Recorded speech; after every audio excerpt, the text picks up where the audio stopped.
Hello বন্ধুরা, আশা করি তোমরা সবাই খুব ভালো আছো। আজকে আমি তোমাদের জন্য ইয়াম্মি চিজি গার্লিক স্যান্ডউইচ বানাচ্ছি উইথ পনির স্লাইসেস। এরকম ইয়াম্মি চিজি হবে। চলো রান্নাটা শুরু করি। প্রথমে আমি এখানে অ্যারাউন্ড 30 গ্রামস মতো বাটার একটুখানি মেল্ট করে নিলাম। এবার 1 টিস্পুন ড্রাইড পার্সলে দিয়ে দিলাম আর half teaspoon garlic paste. Garlic পেস্টের জায়গায় তোমরা ক্রাশড গার্লিক বা চপড গার্লিকও দিতে পারো। আর খুব সামান্য চিলি ফ্লেক্স। এবার সবটা একটু ভালো করে মিশিয়ে নিচ্ছি। এই চিজ বাটারটা আমি এবার ব্রেডের ওপর লাগিয়ে দেব। আমি এখানে ব্রাউন ব্রেড ইউজ করেছি। প্রথমে একটা হালকা লেয়ার লাগিয়ে নিতে হবে। এবার এখানে পনির স্লাইসেস রেখেছি, সেটা দিলাম।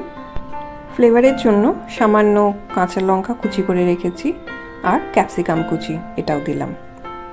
এইবার খুব অল্প রক সল্ট ছড়িয়ে দিচ্ছি, কেননা পনিরে তো সেরকম কোনো টেস্ট থাকে না। এইবার ওপর থেকে একটা চিজ স্লাইস দিয়ে দেব। এই রেসিপি কিন্তু ভীষণ ইজি আর খেতেও হেভি হয়, খুব টেস্টি হয়। এইবার আরেকটা উপরের ব্রেডটাতেও আমি ওই গার্লিক বাটারটা লাগিয়ে দিচ্ছি। এইবার এর উপরের লেয়ারে খুব বেশি করে গার্লিক বাটার লেয়ারটা কিন্তু মেশাতে হবে। তারপর আমরা কুক করতে দেব। আমি তাওয়াতে এটাকে কুক করব, তোমরা চাইলে স্যান্ডউইচ মেকারেও দিতে পারো। এই যে দিকটায় গার্লিক বাটার লাগিয়েছিলাম ওই দিকটা আগে দিয়ে দিলাম। এবার ওপর দিয়ে আরেকটা রাউন্ডে গার্লিক বাটারের মিশ্রণটা আরেকবার ভালো করে লাগিয়ে দিচ্ছি। এবার এই প্রান্তেও। এরপর দুটো পিঠ খুব ভালো করে সেঁকে নেব, ক্রিস্পি করে সেঁকতে হবে।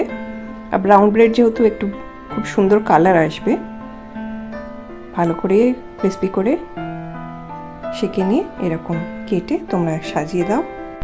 চিজটা একদম মেল্ট হয়ে বেরিয়ে এসছে। খুব চটজলদি একটা স্যান্ডউইচ রেসিপি, অবশ্যই ট্রাই